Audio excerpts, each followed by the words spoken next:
Bonjour à tous. Comme donc vous l'avez vu sur le plan des présentations d'aujourd'hui, ce que je vais vous présenter, c'est une stratégie de surveillance de machines tournantes, de moteurs, de paliers, de roulements, de pompes, tout ce qui tourne, qui, grâce à la technologie des ultrasons, va nous permettre de mettre en place une stratégie de maintenance prédictive. Pardon, ok, excusez-moi. Ce que je disais, c'est que ce que je vais vous présenter aujourd'hui, c'est une stratégie de maintenance prédictive, Karim, non, de maintenance prévisionnelle ou de predictive maintenance. Parfait, je suis encore en vie, excusez-moi, je pense qu'il faut que je parle comme ça, voilà. Que l'on va donc mettre en œuvre grâce à une technologie des ultrasons qui est développée par la société pour laquelle je travaille, qui s'appelle UE Systems, que je vais vous présenter et pour laquelle je suis responsable du marché francophone, c'est-à-dire des pays où on parle français, mis à part du Québec.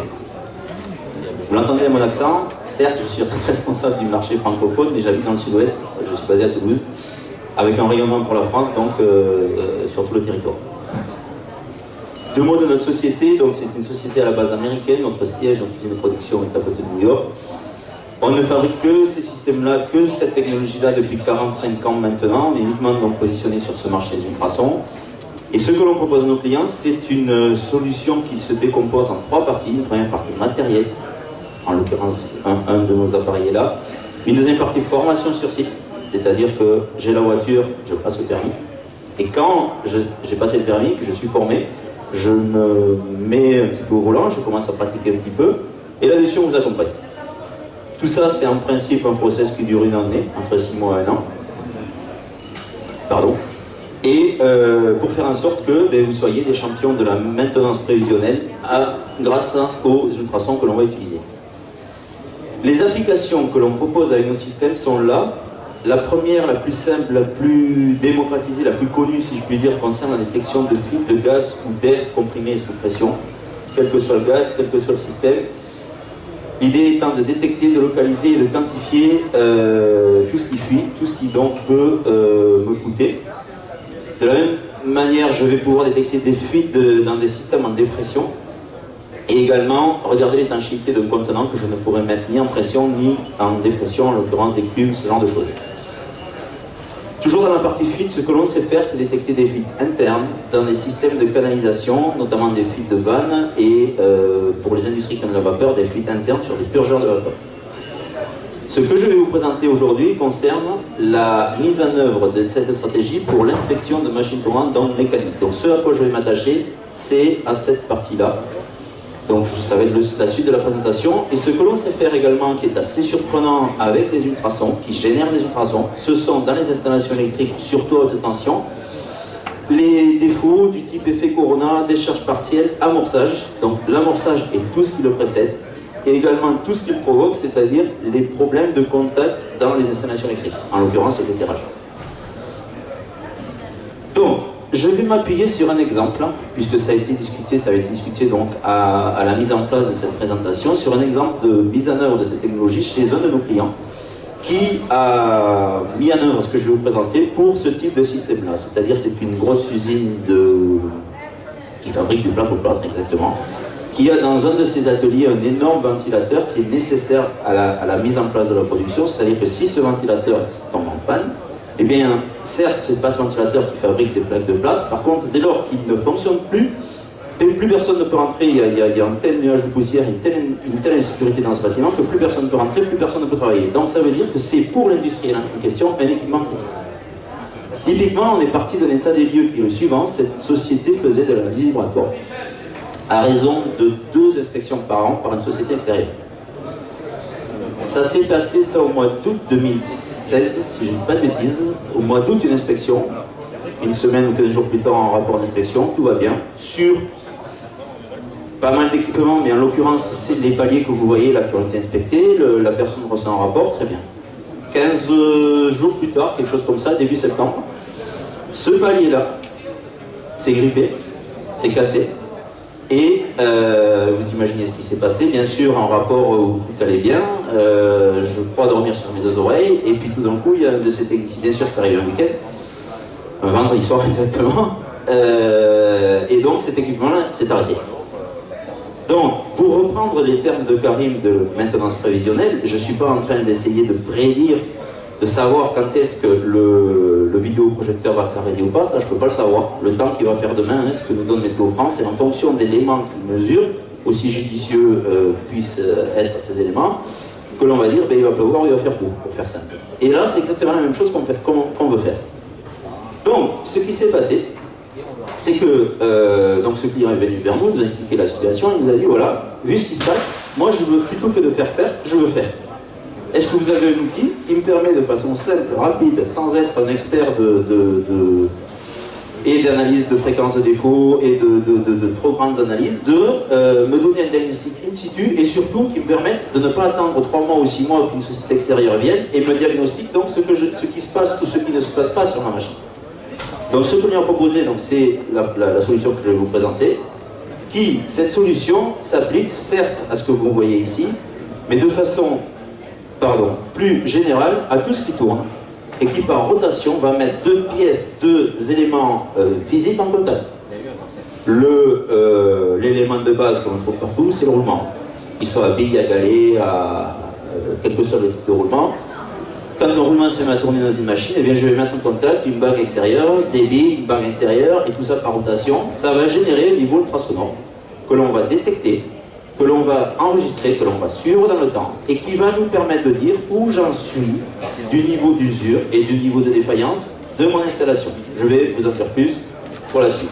Donc la méthode, c'est, avant de mettre en place ce suivi, c'est d'apprendre aux utilisateurs de faire un diagnostic in situ, c'est-à-dire j'arrive avec mon appareil, j'ai un papier, j'ai un roulement, j'ai un moteur, j'ai une pompe, j'ai un ventilateur, et de faire donc ce diagnostic in situ. Ce diagnostic in situ, comment je le fais? Je ne suis pas magicien, je ne peux pas, juste en regardant le vidéoprojecteur, dire s'il va s'arrêter ou pas.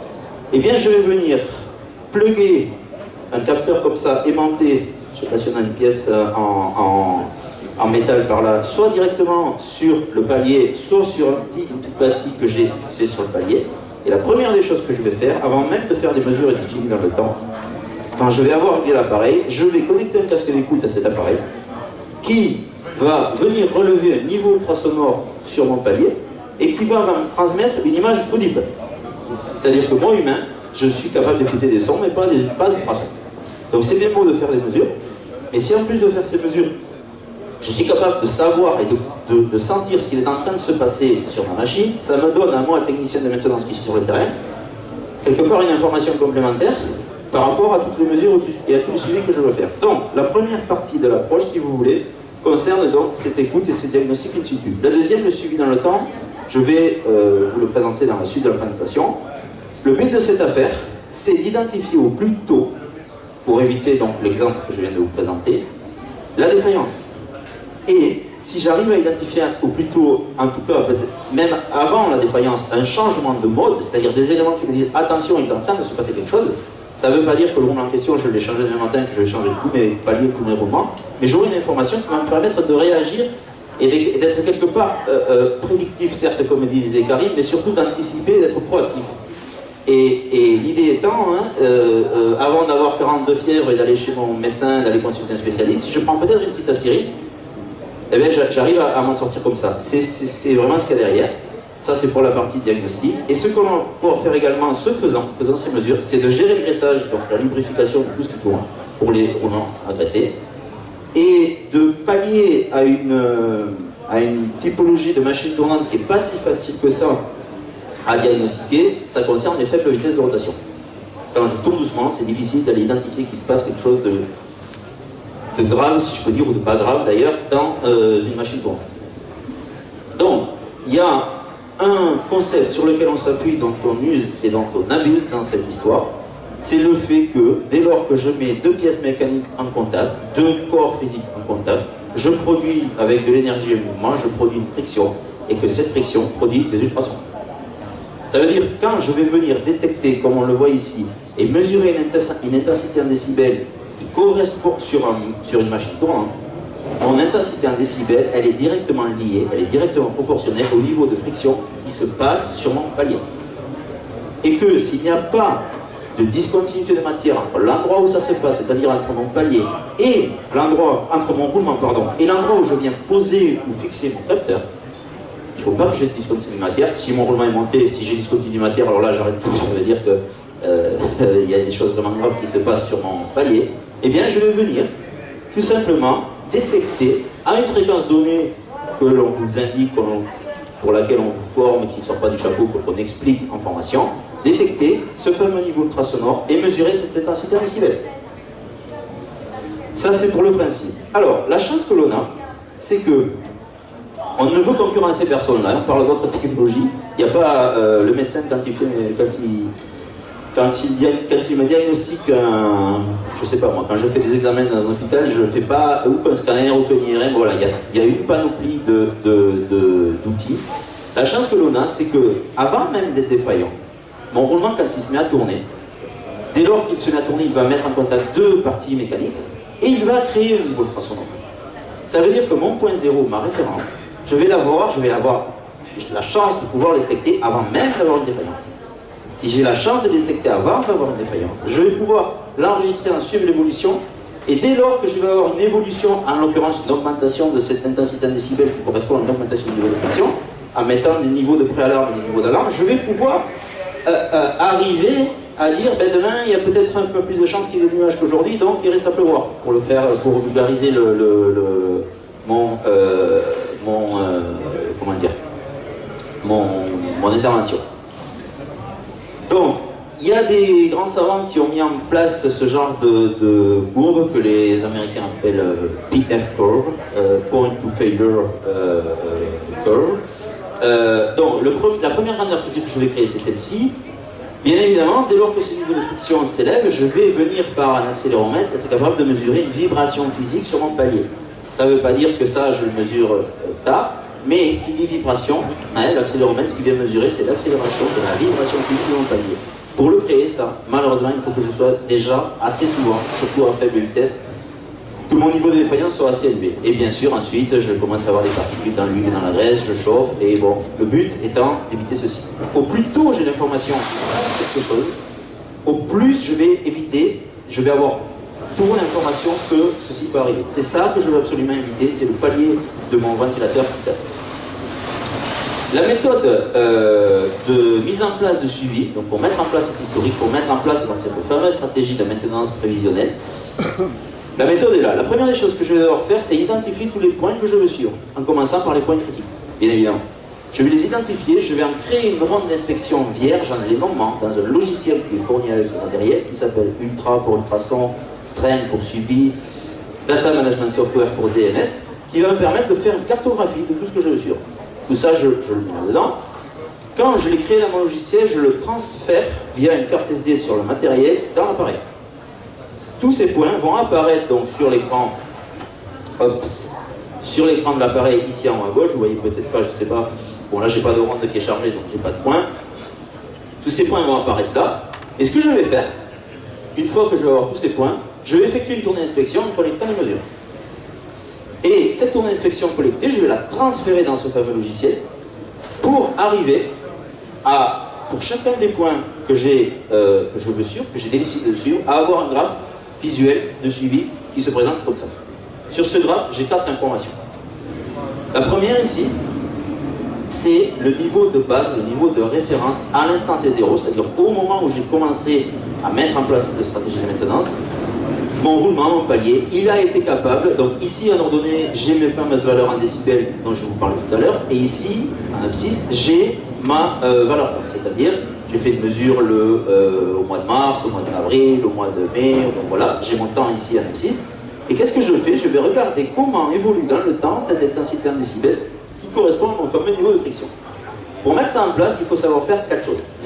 Prendre ce niveau de référence, établir en fonction de la criticité de l'élément que je souhaite suivre la périodicité de mesure. Est-ce que je vais faire une collecte tous les mois, tous les 2 mois, tous les 3 mois, tous les jours? Ça peut arriver. Placer un niveau de préalarme et un niveau d'alarme. La première cause d'origine dont on considère un roulement bien monté, qu'elle est génératrice de l'élévation de mon niveau de friction, c'est le graissage.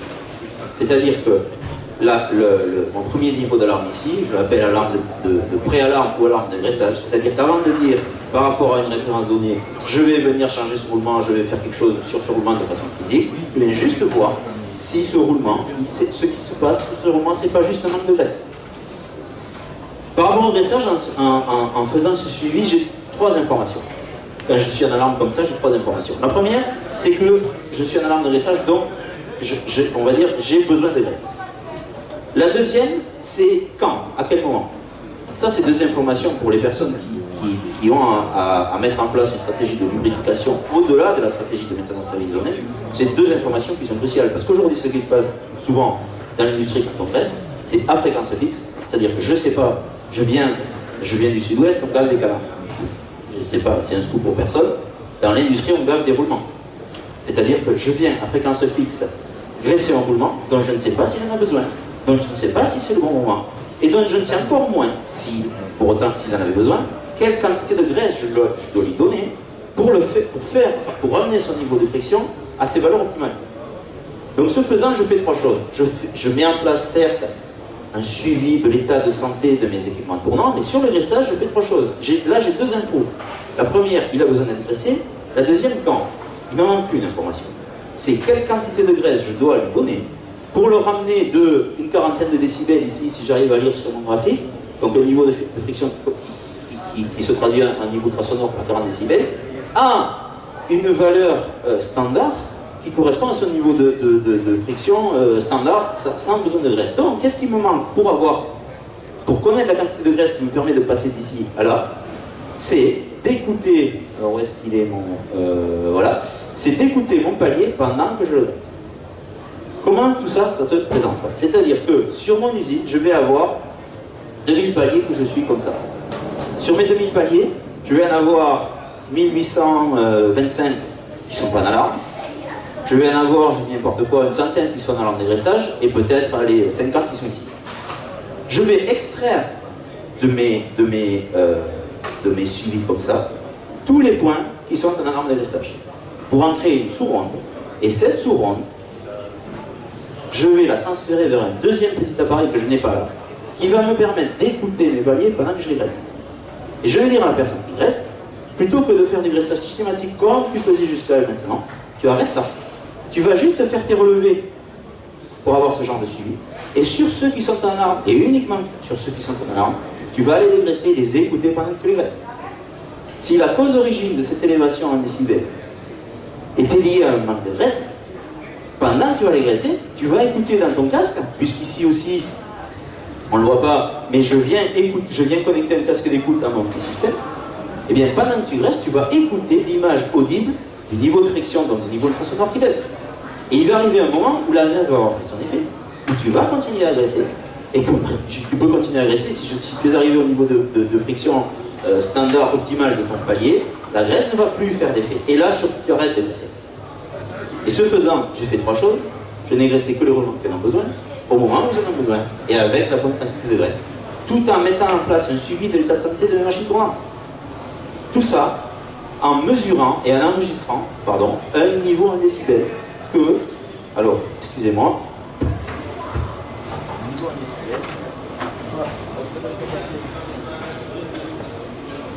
aussi simplement que ça, il s'affiche sur l'écran de mon appareil. Je veux dire, 10 décibels, c'est pas des spectres analysés, c'est pas des fréquences. Et avec 2 jours de formation sur site, j'arrive à prendre ces mesures et à avoir et l'image audible de ce qui se passe dans les paliers et le niveau en décibels qui correspond à mon niveau de friction.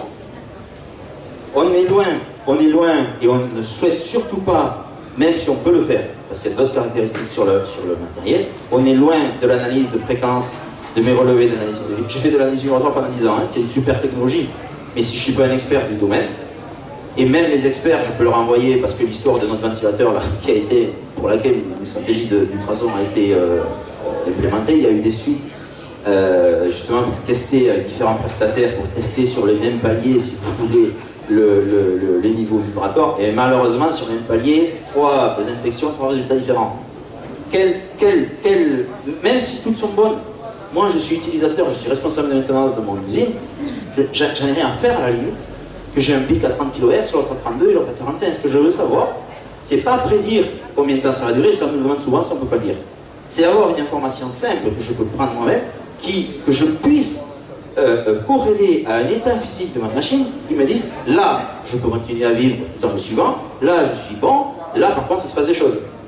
Et ces choses, j'ai différentes, ces choses en l'occurrence, ces points-là, sur lesquels je pense que le temps va me manquer bientôt, je ne vais pas creuser, mais là également, il y a une stratégie d'action correctrice associée, mais ça, je peux le faire maintenant. Où est-ce que j'en suis au niveau du temps?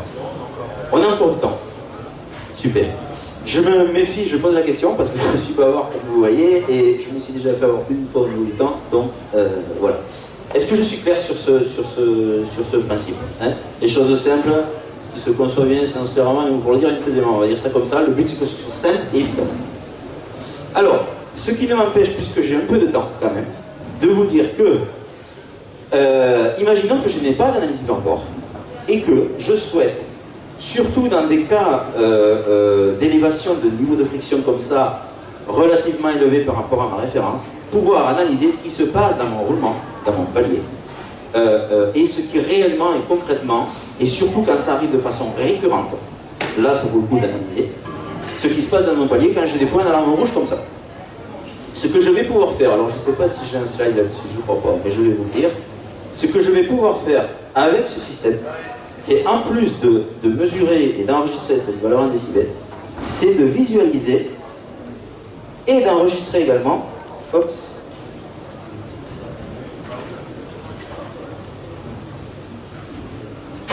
c'est de visualiser et d'enregistrer également la forme d'onde, soit en vue temporelle, soit en vue fréquentielle, soit même avec les deux puisque j'ai un logiciel embarqué sur cet appareil, qui a généré cette fameuse élévation décibels. Et que cette forme d'onde, quand je l'ai visualisée, donc je suis en train de regarder la forme d'onde qui a créé je sais plus, je vois pas grand chose sans mes 50 décibels ici, alors que j'ai une référence en 32. Il y a bien quelque chose dans le roulement. Si je suis passé de 32 à 50, il y a bien quelque chose, qui se passe quelque chose. Ce quelque chose, il y a beaucoup de choses qui peuvent les créer. Mais en l'occurrence, ce que je sais moi, c'est que cette élévation des décibels correspond à une élévation de niveau de friction. Donc, qu'est-ce qui se passe? Dans la forme d'onde, je vais retrouver la cause origine, et en l'occurrence les fréquences des pics de défaut qui, comme en analyse vibratoire, ont créé cette élévation. La méthode pour ça, elle est simple, c'est je remplace l'enregistrement de ma valeur en décibels par l'enregistrement de mon spectre ultrasonore. Ce faisant, je fais les deux en même temps, qui peut le plus, peut le moins, j'enregistre ma valeur en dB, j'enregistre cette forme d'onde, que je transfère vers un deuxième logiciel, qui est un calculateur de roulement intégré, et qui, si je lui donne, comme analyse vibratoire, la vitesse de rotation et le nombre d'éléments, en l'occurrence bi ou galets dans mon palier, va me déterminer les fréquences propres de chacune des parties. Et comme par hasard, il va y avoir, si c'est un défaut de roulement, une de ces fréquences qui va corréler à la fréquence du défaut qui a généré mon élévation décibels. Et là, ça va me permettre de dire, eh bien voilà, sur mon palier, c'est, je sais pas, vague extérieure, vague intérieure, peu importe la partie, qui a généré cette élévation. Ça me fait une belle jambe. Parce que j'ai jamais vu que sur un roulement, je change une bille, je change une vague extérieure, ou quoi que ce soit, je change le roulement, et souvent par paire. Donc j'en ai pas grand chose à faire. Le cas où ça sert, c'est quand sur le même palier, quand ça arrive de façon récurrente, et comme par hasard les périodicités sont à peu près identiques, eh bien tous les 3 mois, tous les 6 mois, ça va dépendre de l'effort, des contraintes que va recevoir le roulement. Comme par hasard, j'ai le même roulement qui s'envoie en l'air. Excusez-moi pour l'expression. D'accord? Donc il y a bien quelque chose qui crée ça. Si au bout de ce même timing, il y a quelque chose qui crée ça, là ça vaut le coup de faire cette analyse et de remonter à la cause d'origine et de remonter à un mauvais dimensionnement, à une contrainte qui n'est pas adaptée pour ce roulement, à un problème de montage, à un problème d'alignement, à un problème de ballot, enfin à tout un tas d'autres choses qui peuvent créer ça. Voilà pour la méthode complète. Le graissage, je vous en ai parlé. Alors, cette méthode de suivi, comme je vous le disais ici, s'applique à tout ce qui tourne et s'applique également à l'effet de cavitation des pompes. C'est-à-dire que l'effet de cavitation des pompes, vous le savez mieux que moi pour ceux qui ont des pompes, c'est l'explosion de turbine dans le corps de la pompe qui, par friction en interne, vient détruire mes éléments pompants. C'est-à-dire que j'ai une pompe que j'ai mise en place pour un certain débit, une certaine pression. et que cette cavitation venant détruire mes éléments pompants, je perds un débit et je perds en pression. Et que ce qui se passe, c'est qu'au bout d'un moment, ben, j'ai des problèmes qu'en général me fait remonter sur la maintenance sur process, je ne sais pas où ça vient. Donc, comment je viens suivre la cavitation des pompes? De la même manière que je viens écouter en roulement, je viens plugger cet aimant sur le corps de ma pompe. Et ce que j'écoute, c'est, déjà je vais enregistrer de la même façon une intensité en décibels que je vais suivre, sur laquelle je vais mettre des niveaux d'alarme comme sur les paliers. Et de façon audible, une pompe qui ne cavite pas aura un signal continu, une pompe qui cavite, je vais entendre l'équivalent de la cavitation que je peux entendre à l'oreille dans le casque ultrasonore de mon appareil. À part l'oreille, j'entendrai rien. Ça, c'est pour la partie pompe. Alors, tout ça c'est bien beau, mais je peux avoir des paliers qui ne sont pas accessibles. C'est bien beau de dire je fais mes rondes d'inspection avec mon aimant, je vais d'un palier à l'autre, je suis ma ronde, je suis la cartographie, donc la ronde, les différents points de mon usine, mais je peux arriver sur une machine carénée, sur une machine où je ne peux pas accéder parce que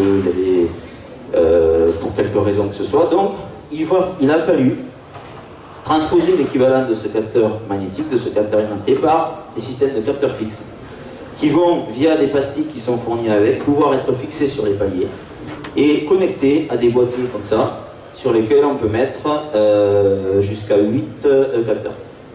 Donc dans ce cas-là, quand j'arrive sur une machine comme ça, avec un sélecteur ici, eh bien, au lieu de venir plugger mon ultraprobe dans ma ronde d'inspection sur le palier, je viens plugger mon ultraprobe sur mon boîtier, je change mon sélecteur et je prends mes mesures. C'est aussi simple que ça. Ce que le dernier petit bébé de notre portefeuille de produits, si je peux dire, c'est que tout ce que je viens de vous présenter de façon manuelle, on en parlait tout à l'heure, on a un système qui s'appelle UE Forecast, Forecast pour prévoir en anglais. Bon, c'est un petit peu jeu de mots, on va dire, anglo-américain.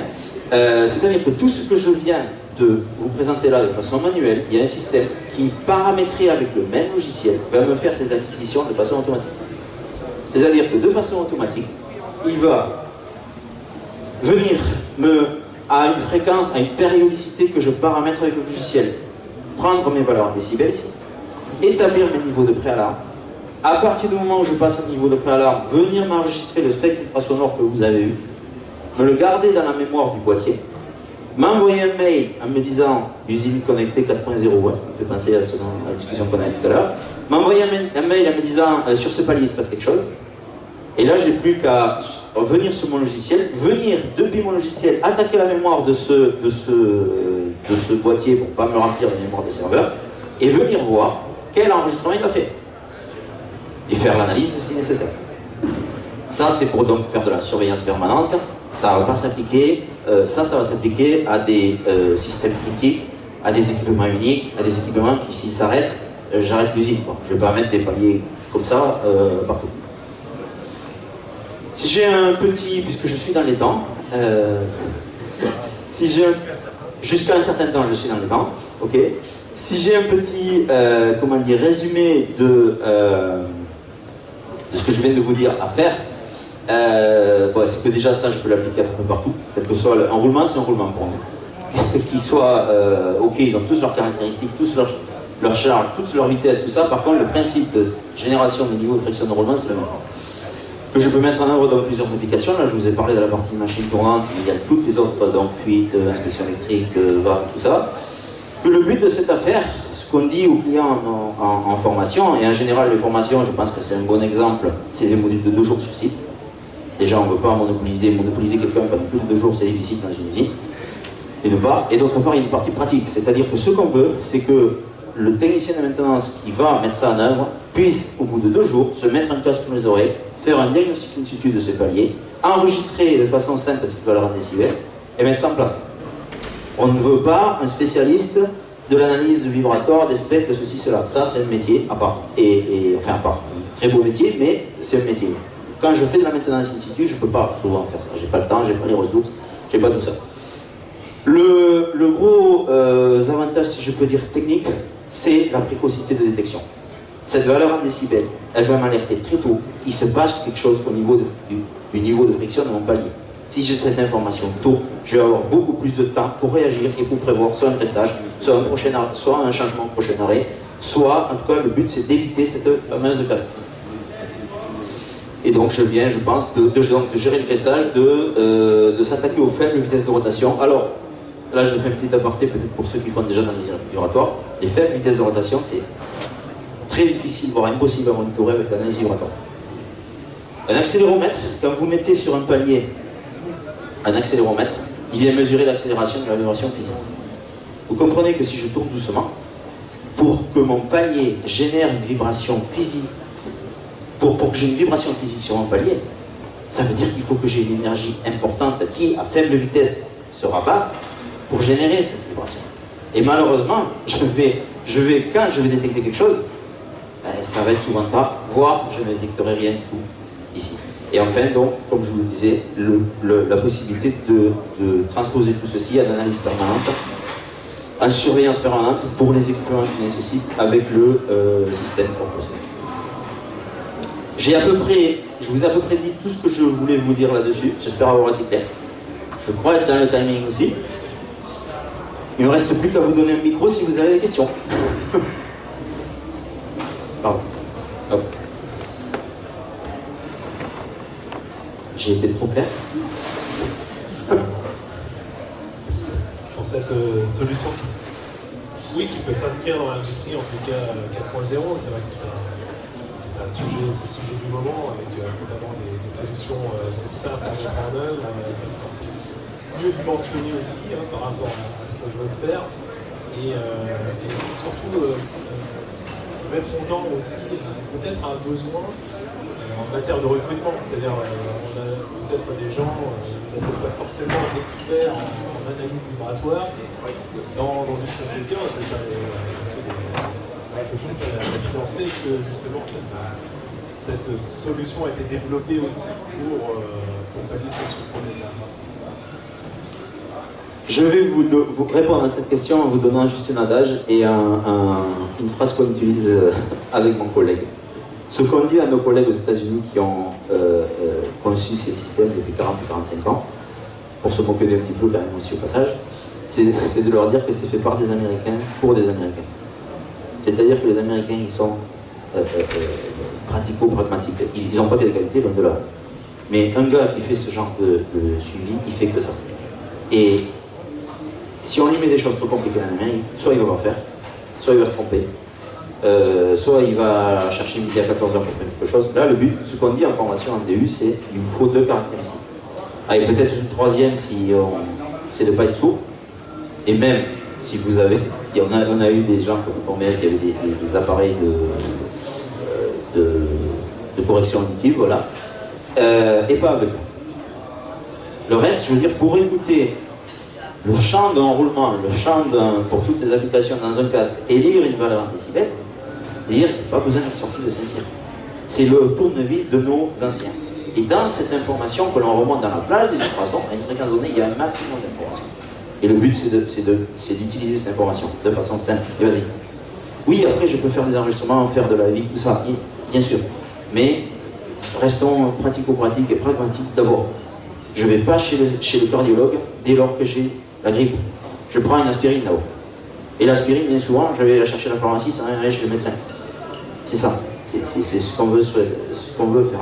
Après, oui, je peux creuser ou avec ça, ou avec de la vibre sur mes points ici, en alarme. Mais faisons simple avant de le faire compliqué.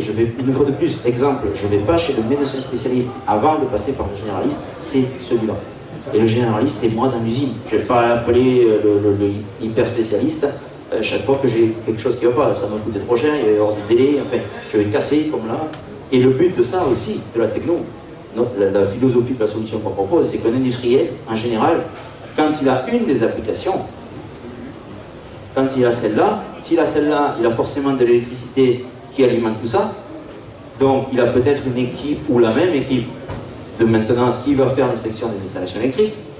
Donc module de formation dédié à ça. S'il a ça, en général, il a des réseaux, qui soient de gaz spéciaux, d'air comprimé, et so on. Et si c'est une industrie liée à l'agroalimentaire, la pétrochimie, la chimie, ce genre de choses, il a souvent même de la vapeur, qui est une énergie nécessaire mais qui coûte un argent fou, et qui est une cause qui présente des causes d'origine de perte énormes. Elle coûte cher, cette énergie, elle est nécessaire parce qu'il y a des équipements qui l'utilisent, mais par contre, la partie purgeur, là, c'est simple, un purgeur. On a un petit calcul, un petit exemple pour reboucler avec ça. Un purgeur fuit de 20% par an pour de la vapeur qui est chauffée avec une chaudière à gaz. J'y mets du gaz, du fioul ou quoi que ce soit, il faut bien que je l'alimente ma chaudière. 20% par an, ça veut dire que quand il ferme, c'est une vanne automatique un purgeur.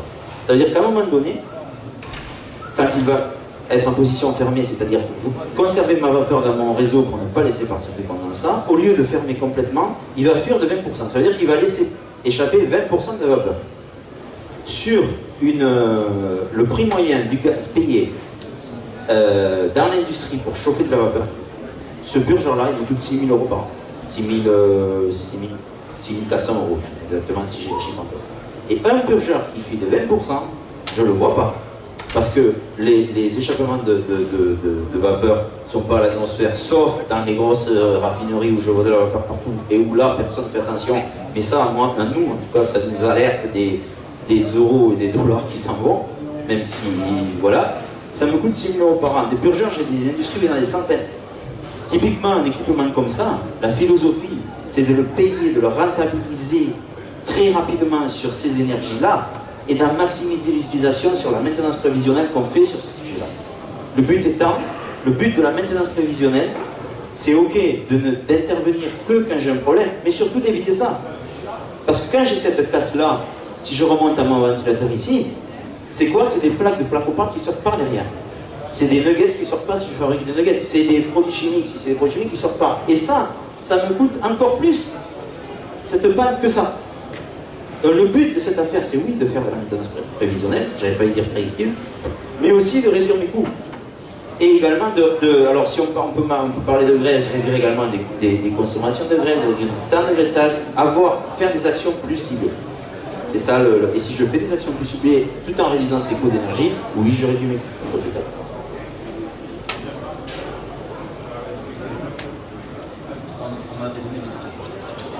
D'enregistrer dans la je veux dire, 1000 points de contrôle par exemple, oui.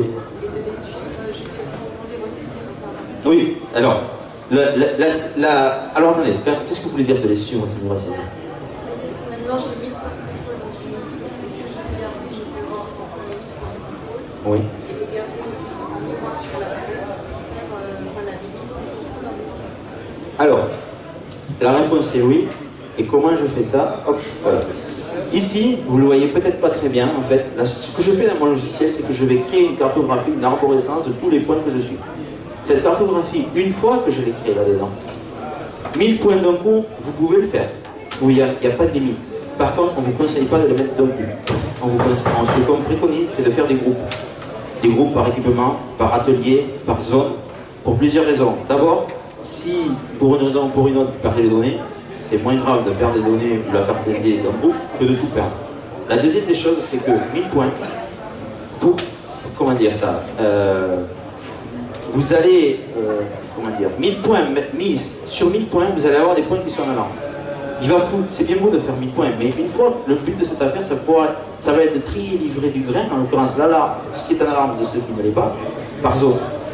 Et si j'ai des niveaux d'alarme de façon globale dans l'usine, ça va être difficile de m'y retrouver.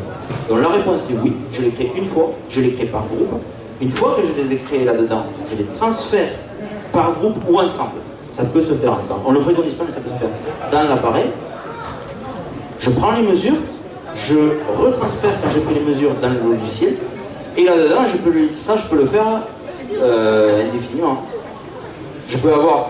On a tous les ans une conférence aux US qu'ils appellent la conférence mondiale des informations, parce que l'américain c'est mondial, où on a des utilisateurs qui viennent présenter ce genre d'utilisation, où on voit là des pages entières de points défilés. Sur une page là, il y en a, il y a 3 pompes, 4 roulements chacune, il y a 12 points là, il y a des milliers, il y a des milliers de points. Donc la réponse c'est oui. Le gros travail, entre guillemets, c'est la première fois pour créer cette commande. Après, c'est juste de input-output du logiciel vers la barre. On veut, entre guillemets, en faire le moins possible. bien, d'autres questions? Alors, j'ai l'impression qu'on n'a pas besoin d'être américain pour utiliser votre système. Alors, est-ce que vous avez un exemple à nous donner éventuellement en France? Alors, on en a beaucoup. La seule chose qu'on ne fera pas, c'est vous donner un nom. C'est-à-dire que pour nous, en roulement... Alors attendez, qu'est-ce que je peux vous donner sans me compromettre? Les domaines d'application, si vous voulez, les industries, il y a des machines tournantes dans toutes les industries, il y a des réseaux dans toutes les industries. Ce qu'il n'y a pas partout, peut-être, c'est de la vapeur, en fonction de l'industrie. Voilà, de l'élec partout. Qu'est-ce que je peux vous donner pour la partie machine tournante? Je pense cet exemple-là d'unité de fabrication de plaques de plâtre est excellent parce que, comment dire, il est assez représentatif parce que en interne, les gens n'avaient ni les ressources ni les compétences, je pense, pour faire ces analyses à proprement parler de leur palier. Et que si on ne leur met pas dans les mains quelque chose qui est simple, qui est facile, qui est pragmatique, utilisé sur le terrain, ils font rien. Ils délèguent. Et en déléguant, eh bien, ça a donné ce que... Alors c'est un mauvais concours de circonstances, c'est pas... Voilà, il ne faut pas que ça arrive tout le temps, ça. On est dans les industries, dans les aciéries, dans la pétrochimie, dans l'agroalimentaire, dans la pharmacie, dans la microélectronique. Comment dire, ce qu'il faut prendre en considération là, le plus difficile pour nous, c'est pas la technique. Faire les mesures, se servir du matériel, une fois qu'on a formé les gars qui sont techniques, qui connaissent l'installation, je veux dire, c'est pas ça qui est difficile. Ce qui est difficile, c'est la philosophie. Et typiquement, c'est de dire au gars, mon gars, tu arrêtes de faire du dressage, et au lieu de faire ton dressage systématique, tu viens faire tes relevés. Et ces relevés, notre donneur d'ordre, c'est ça. Notre donneur d'ordre, c'est ça, vraiment. S'il y a des gens ici qui ont fait des suivis statistiques du SPC pour des process de production, là, je suis en train de suivre un paramètre d'entrée qui est lié au niveau de fonction de la machine tournante, et c'est lui qui va me dire où j'en suis. Ça ne sert à rien d'aller... Et je gagne également, il y a des gens qui font de la maintenance préventive. Hier encore, j'étais pas loin d'ici, sur un site industriel énorme, ou sur des pompes, parce qu'elles sont critiques. Je n'ai pas... On me l'a certainement dit, mais je n'ai pas le souvenir des prix de la pompe, mais sur certains types de pompes, plus de 2 ans, ils changent les pompes. Peut-être c'est nécessaire, mais c'est pas parce qu'elles sont critiques qu'il faut que je les change tous les 2 ans. Si j'ai un élément, une grandeur physique à mesurer, qui me donne l'état de santé de cette pompe, sur la cavitation, sur les paliers de la pompe, sur les paliers de moteur, tout ça, qui me disent oui, je dois faire quelque chose ou non, voilà, hein, c'est la différence. Je vidange tous les 5000 km, je fais un prélèvement d'huile. Quand l'huile, elle me coûte un petit peu cher et qu'il faut que j'arrête la ligne de production pour vidanger, j'y réfléchis à 2 fois pour vidanger. C'est exactement ça, la philosophie. Et c'est de passer du... Il y a toujours quelque chose, moi, qui m'a comment dire, fait poser des questions. Ça fait 45 ans que notre société existe aux États-Unis. Ils ne sont pas plus malins que nous. Peut-être si c'est pas, je ne vais pas dire moins, mais en tout cas, ils ne sont pas plus malins que nous. Et nous, en Europe et en France, ça fait une dizaine d'années que ça arrive. Et 9 fois sur 10, quand on vient présenter ça chez les clients, on passe pour des gens qui présentent des nouvelles technologies. Oui, parce qu'il y a du développement permanent, tout ça. Mais pourquoi les Américains font ça depuis 40 ans? Parce qu'il y a qu'une chose qui les intéresse, c'est que ce point-là, quand ils en arrivent là, j'ai des bouteilles de coca qui ne sortent plus, j'ai des pop-corn qui ne sortent plus, j'ai des, j'en sais rien, ce qu'ils fabriquent qui ne sortent plus. Et que ça, c'est des billets verts qui ne rentrent pas. Nous, la philosophie qu'on avait jusqu'à maintenant, c'est qu'un technicien ou un ingénieur de maintenance qui travaille, quand il y a un problème, il se retrousse les manches, il se met le câble jusque-là, il fait ce qu'il a à faire, il attend la pièce de l'aéroport, ça lui coûte un argent fou, il y a des canettes de coca qui ne sortent plus, et il rend la machine. Là, il a travaillé. Là-bas, notamment sur notre présentation là, qui est annuelle, on a vu, c'était en plus de ça, un responsable de maintenance de chez Nissan. J'avais oublié l'automobile. Le gars, il venait faire une présentation, il y avait son adjoint. Il nous a dit typiquement, moi, c'est une fois de plus, l'excès américain. Premier arrêt, je perds mon bonus. Premier arrêt dû à un mauvais suivi, à un mauvais diagnostic de maintenance, je perds mon bonus. Deuxième, il y avait son adjoint à côté, c'est lui qui me remplace. Donc c'est peut-être un peu trop. Mais entre ça et nous qui faisons les pompiers et qui attendons que ça casse pour faire quelque chose, Et pas dans les industries, vous me parliez d'industrie, ici notamment, c'est très récent et mon collègue pourrait vous en parler, on a eu à entendre des choses mais horribles, avec des tensions de 63 kV. Je viens faire quelque chose quand, de toute façon, s'il n'y a rien, je fais rien. Génial. Par contre, si tu arrêtes tout un quartier ou tout un arrondissement ou je ne sais pas quoi de ta ville, tu vas voir un petit peu les pénalités que tu vas avoir par rapport à telle industrie. C'est ça la difficulté, c'est pas de mettre en ça, tout le monde est capable de le faire. Ça, c'est plus simple que le smartphone d'aujourd'hui. Par contre, il faut se mettre dans la tête que si je ne fais pas, que ça me coûte moins cher. C'est un petit peu lourd à mettre en œuvre, même pas. J'ai un petit effort à faire au départ pour le mettre en œuvre, pour créer mes rôles. Mais à l'arrivée, ça me coûte moins cher de faire ça que de subir les arrivées. C'est ça le nerf de la guerre. Et ça, on est... Comment dire? Il nous faut du temps quoi, on est la tête. On va conclure. Alors, dernière question. Fabrique plein de gratuits. Oui. On est sur quel budget pour un appareil ou formation? Alors, bonne question. Tout dépend de l'appareil. Alors, pour la partie, si je veux uniquement mettre ça en place et mettre ce que je viens de vous présenter là, mettre en place un suivi comme ça, tout en gérant le graissage, il me faut autour de 7 000 €. Maintenant, et j'ai encore un exemple là, vraiment récent, pour l'équivalent de cette usine en Guinée. Bon là, la formation c'est un peu moins facile parce qu'apparemment, c'est pas simple d'aller là-bas. Mais pour faire ça là, et ce que je viens de vous présenter, il me faut autour de 7 000, 7 500 €. Maintenant, la manière de réfléchir, c'est de dire, si j'ai que ça à faire, il ne faut pas mettre plus. Et si les personnes, ça c'est ce qu'on préconise nous, c'est-à-dire qu'il faut cibler.